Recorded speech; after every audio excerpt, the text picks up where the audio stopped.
News Talk 1540 KXEL, where Iowa comes to talk. Hello, I'm Jeff Stein. July-August issue of Iowa History Journal. It's been on the newsstand for a few weeks. Subscribers have had it for a while.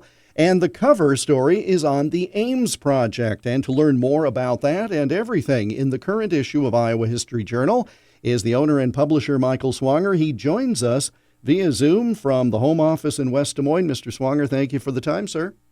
Always a pleasure. Thank you, Jeff. The Ames Project and the component of the Manhattan Project. This is something, frankly, I first learned about in Iowa History Journal in a small article some years ago, and I was so glad to see the cover story in the current issue because it not only gives this story a little more breathing room that it deserves, but you got a fantastic author who has been a regular contributor to the magazine. Yeah, Jerry Harrington, who has written for the magazine for several years, as you have, has been a consistent contributor like yourself. And typically he writes about politics. So I threw him a bit of a curveball on this one, and I was glad he said yes. And he's based in Iowa City, so we got him out of his comfort zone, said, hey, listen, you're going to have to talk about Ames, But he did a great job of putting his arms around a big subject. And it's a subject that I know that several people became aware of a year or two ago when the Oppenheimer movie came out. It piqued the interest in Iowa's connection to the Manhattan Project. But you're right. I mean, it had been touched on before years ago on the pages of IHJ, but it deserved a deeper dive. And I wanted to do it this time because we are marking the 80th anniversary of VJ Day. Now, you and I have talked about VE Day back in the spring, but now we're approaching the anniversary of VJ Day, which, for those who don't know, that means the end of the war against Japan in World War II. And of course, when the U.S. dropped an atomic bomb over Nagasaki on August 9th, 1945, that was the precipice of the beginning of the end of the war. And so, yeah, that's how that came about, Jeff, because we're really hitting this milestone anniversary of the end of World War II. So that was the impetus for doing it. And again, very important work done at Ames. And again, revisionist history being what it is, there are folks who still debate, should the bomb have been used, not been used? That's not the focus here. What the focus is the fact that little old Ames, right? Yeah. Played such an integral part in the speed with which this was all developed and the secrecy. Because as I recall, you had to have high clearance, such high clearance that the president of Iowa State didn't even qualify to know everything that was going on. And it changed the course of history. It absolutely did. You're right. That's how top secret it was at the time. Iowa State College president, Charles E. Freiley, didn't know that. That's when it was Iowa State College. I'm glad you touched on something there, Jeff, in terms of this subject matter, because the movie Oppenheimer created debate about it. Well, we're not here to debate whether it should have happened or not.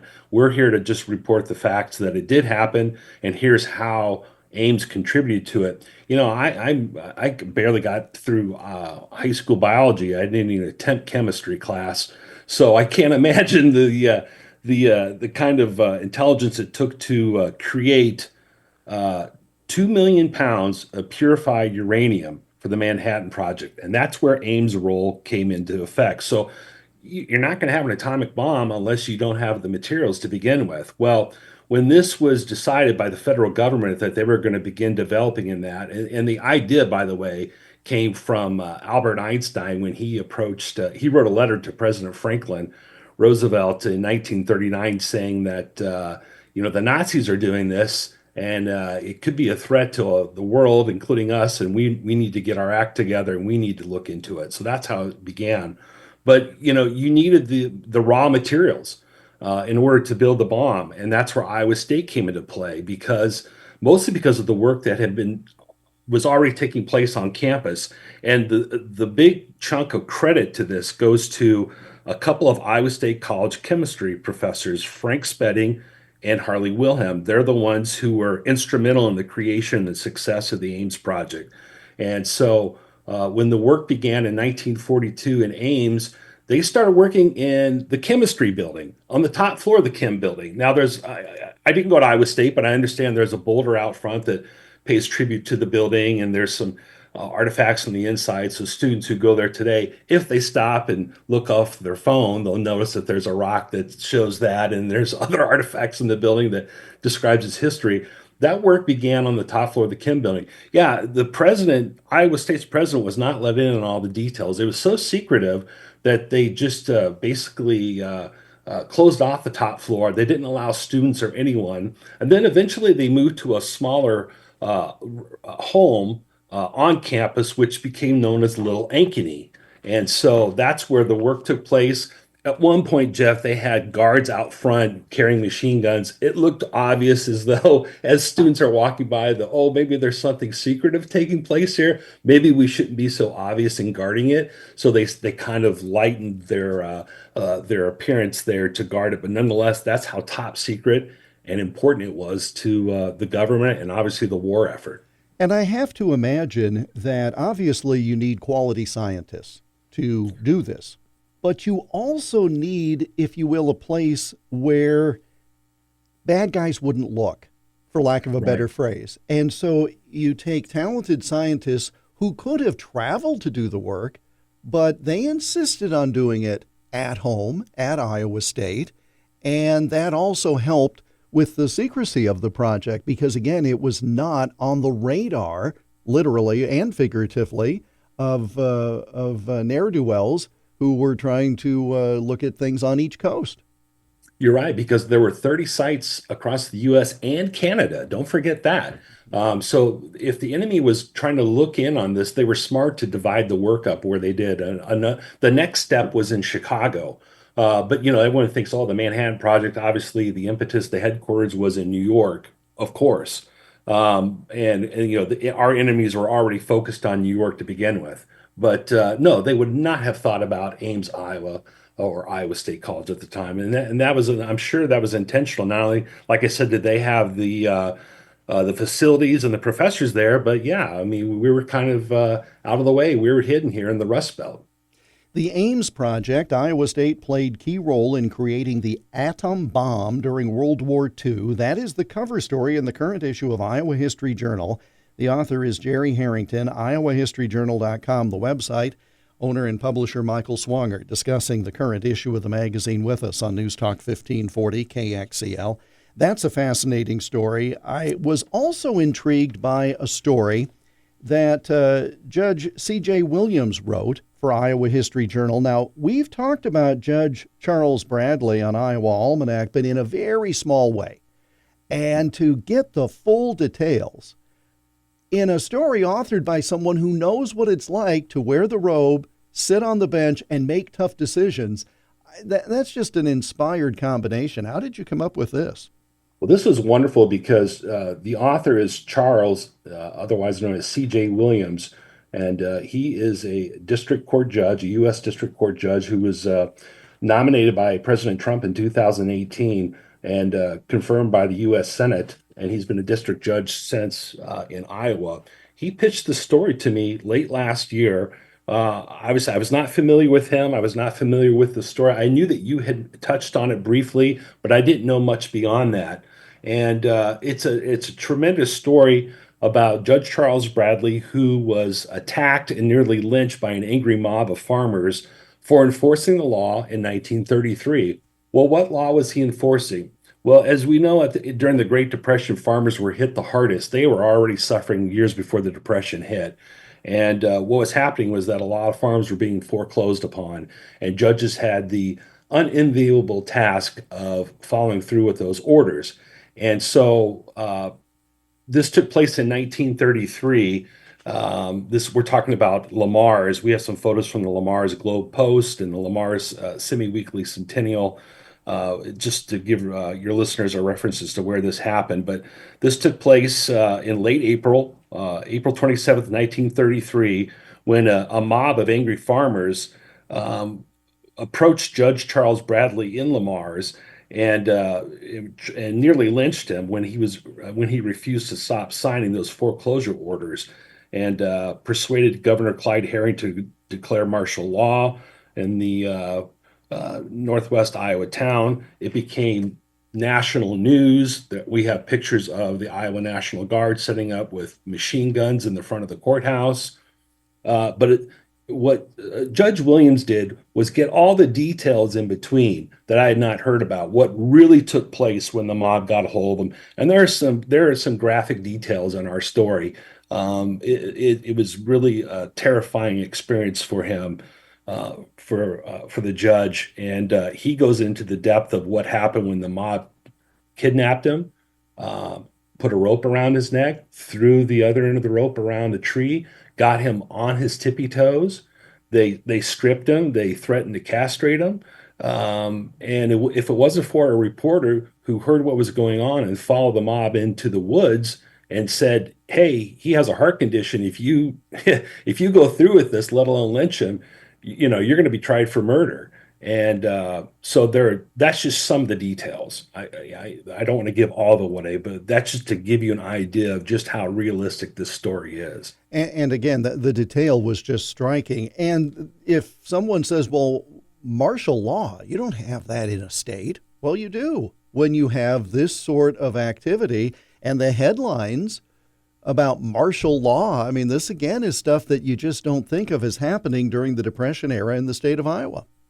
No, I mean, the only other time we've approached that subject is during the cow wars. And there was only a handful of times when that took place. And so this was a different incident altogether. And again, I don't think many people know about it.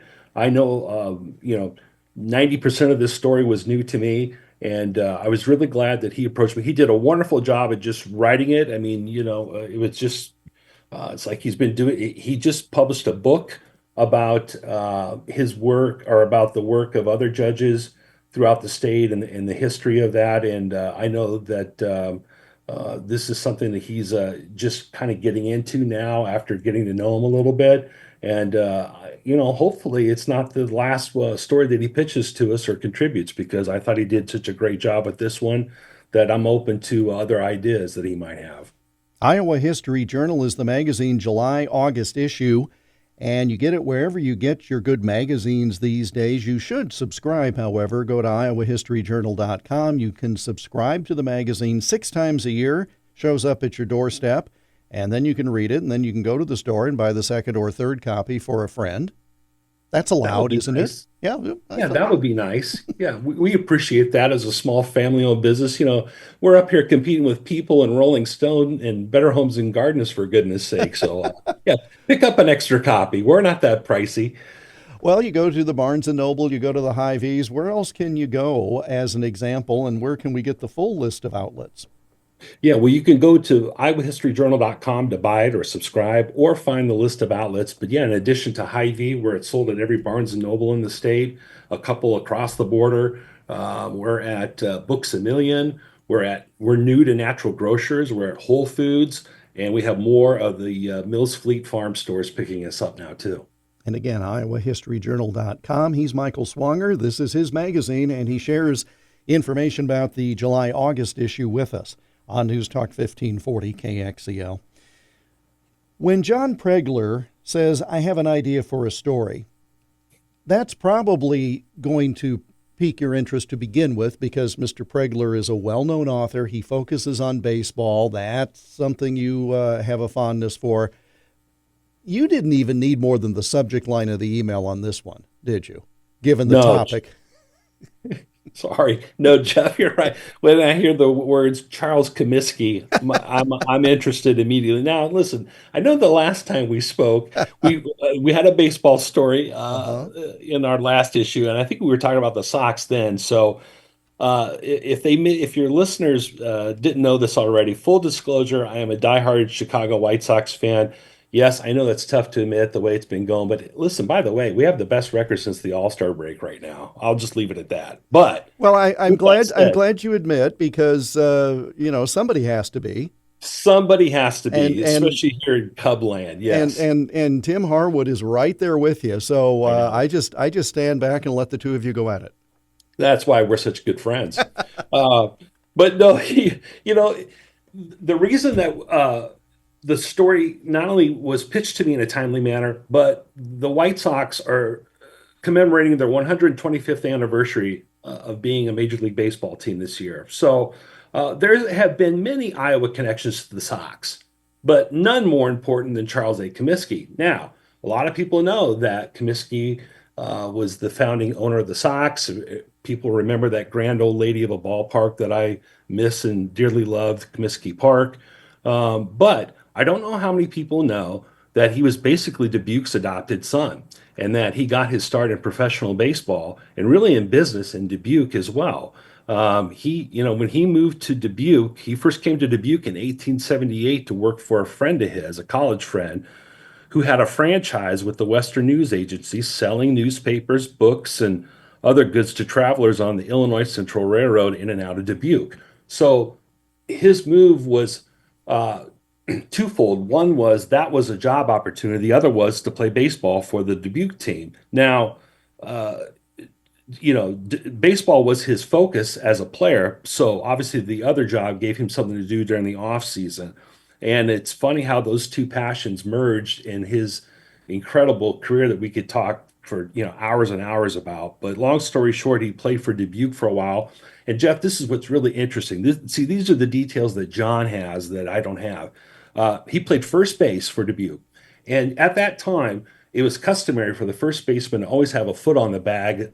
As when you watch today's game, it'd be like holding the runner on, or having a foot on the bag to, of course, catch the throw an infielder. Well, everyone did that except Comiskey. He thought it was best to play a couple steps off the bag. So he invented the role of the first baseman. I didn't know this. I mean, I read all kinds of things about baseball. I'd never heard anything about Comiskey being the first to play off the bag. So when you were tuning into your favorite ball game tonight and you look at the first baseman, you can thank old Chuck for that because he's the one who had the brains to play a few feet off the bag and keep the ball from rolling by him to his right. So that was a big deal. He played for them.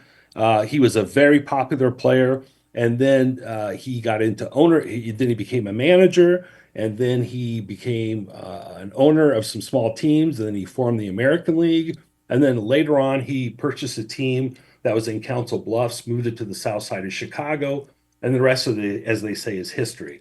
But John's story is about everything he did in Dubuque and the connection that he had for years after he moved to Chicago. And there are still members of his family there, and there obviously are some important aspects of his lineage of folks who are buried in Dubuque too. And it's interesting, again, and this has been the case with other athletic franchises over time. I'm thinking of the baseball team in Keokuk, for example.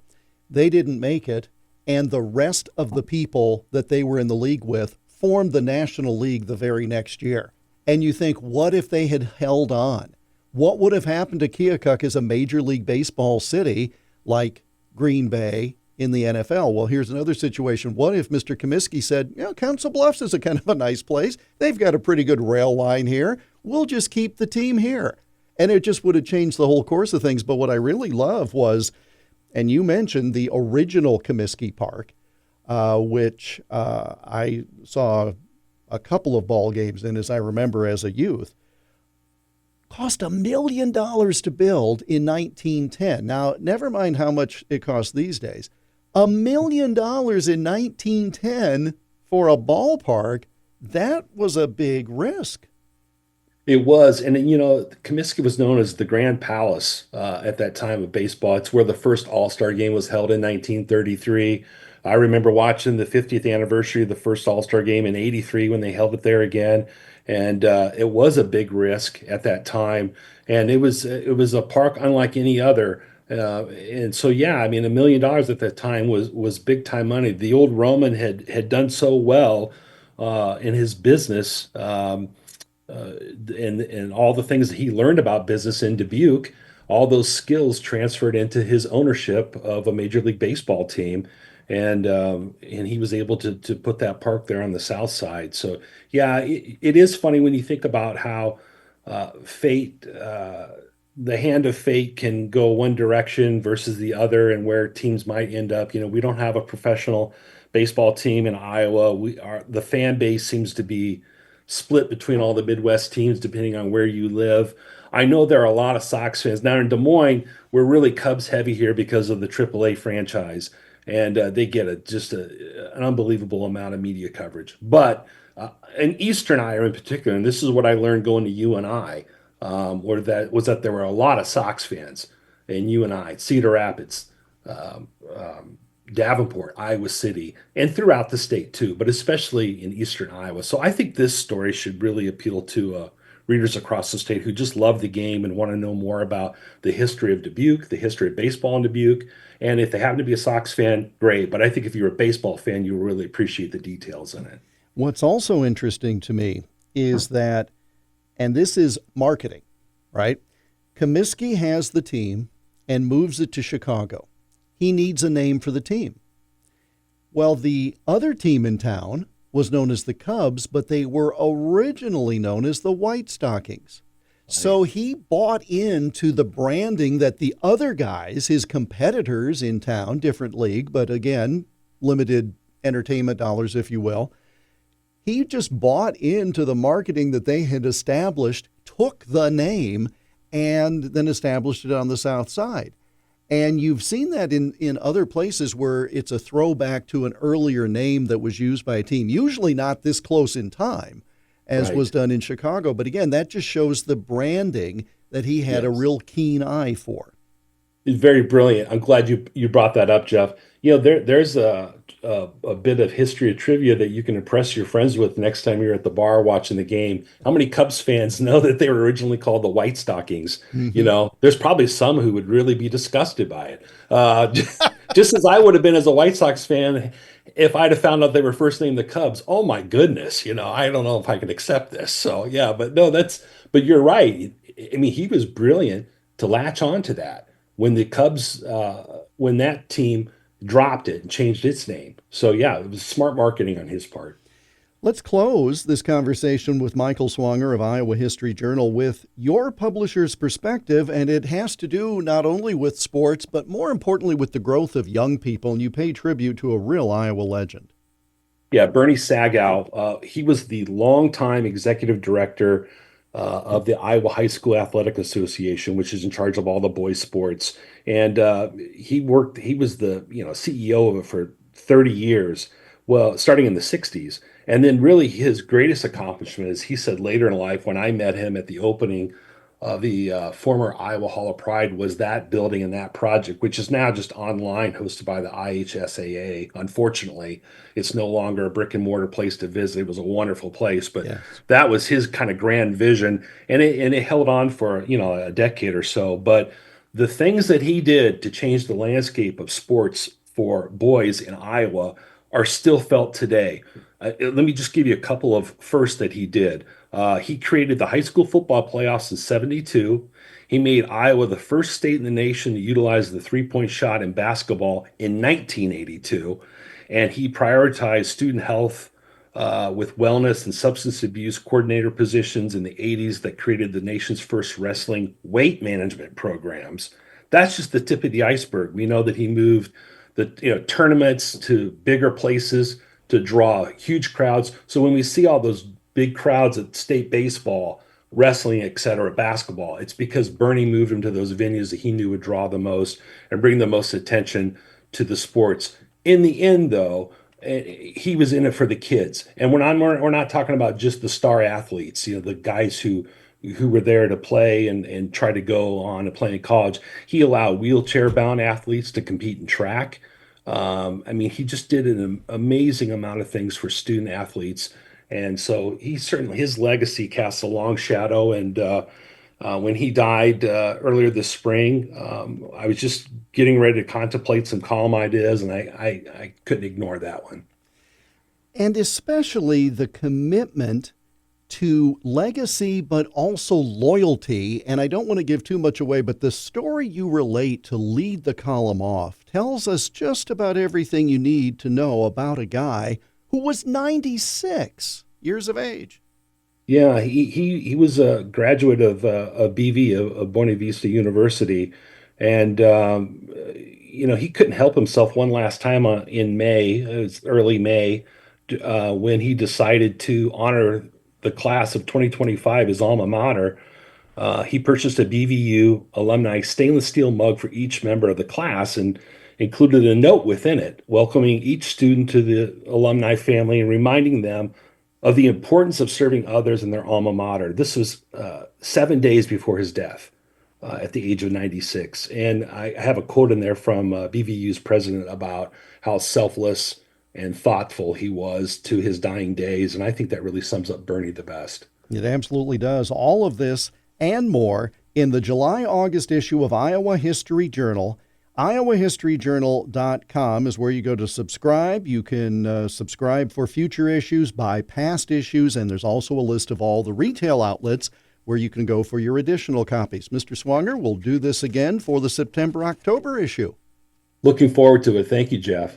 Michael Swanger, the owner and publisher, Iowa History Journal, IowaHistoryJournal.com. This is where Iowa comes to talk. News Talk 1540, KXEL.